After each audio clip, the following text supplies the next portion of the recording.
Halo para pembelajar sukses, sebelumnya kita telah menyelesaikan modul ketiga yaitu keterampilan dasar coaching.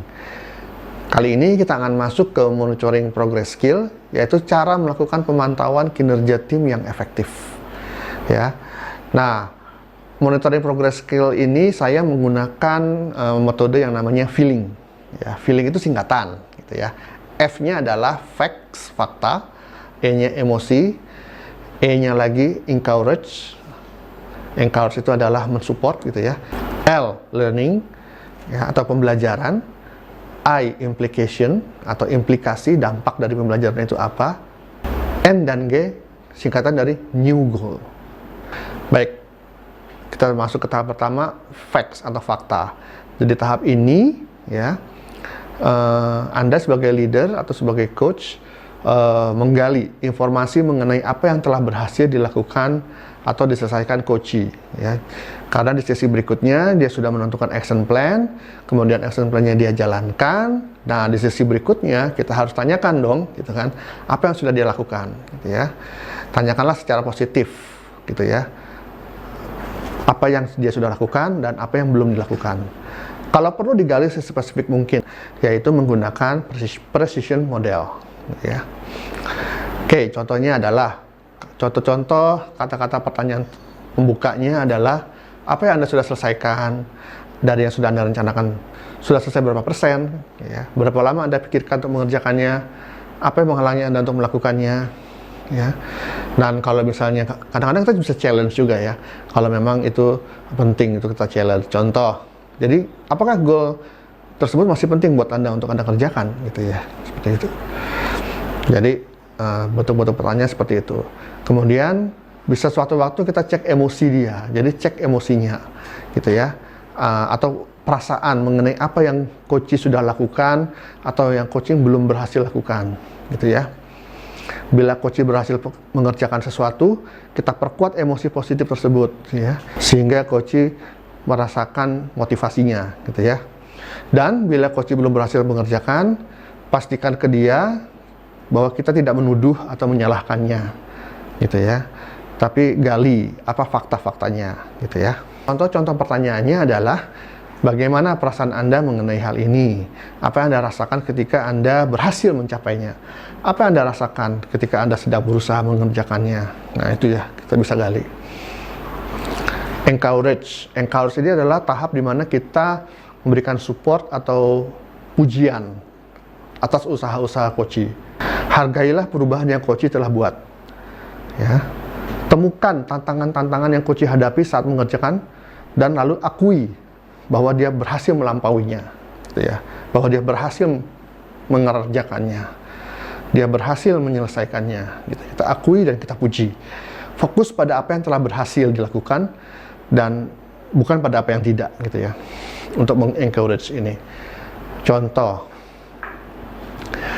kayaknya Anda telah berusaha keras untuk menyelesaikan semua ini, ya. Salut deh, gitu ya. Selamat ya, Anda berhasil mengerjakannya. Saya yakin Anda serius untuk melakukannya saat Anda mengatakannya saat itu, dan suatu hal yang bagus bahwa Anda telah berusaha semampu mungkin. Ya, gunakan bahasa-bahasa yang memang motivated, ya, buat dia. Nah, tahap berikutnya adalah learning.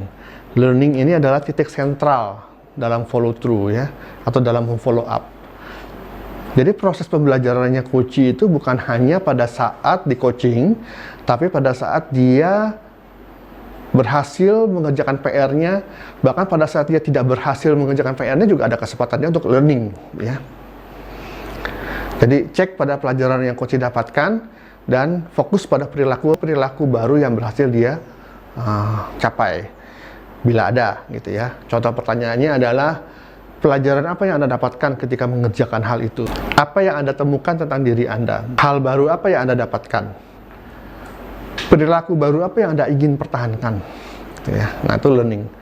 Jadi biarkan dia merenungkan, ya, mengintrospeksi atau mengkontemplasi learning yang sudah dia dapatkan selama proses mengerjakan tugas-tugasnya. Dari learning ini kita bisa dapatkan implikasi buat coaching, gitu ya. Bantu coaching melebarkan pelajaran itu ke hal-hal yang mungkin dia bisa aplikasikan dalam konteks yang lain, maksudnya. Contoh pertanyaannya adalah, dalam hal apa lagi Anda bisa menggunakan keterampilan baru Anda ini? Apa dampak dari pelajaran baru ini terhadap diri Anda? Dalam bentuk apa lagi Anda bisa mengaplikasikan apa yang Anda telah pelajari? Dan seterusnya, gitu ya. Kemudian kita juga bisa menemukan rencana atau sasaran baru untuk difokuskan. Ya, bisa ditemukan pada saat implication maksudnya. Lakukan coaching terhadap rencana sasaran baru ini. Jadi coaching itu sesi prosesnya menjadi saling berkaitan, gitu ya. Seperti itu. Jadi sesi pertama pasti hanya menggali tujuan dari sesi tersebut.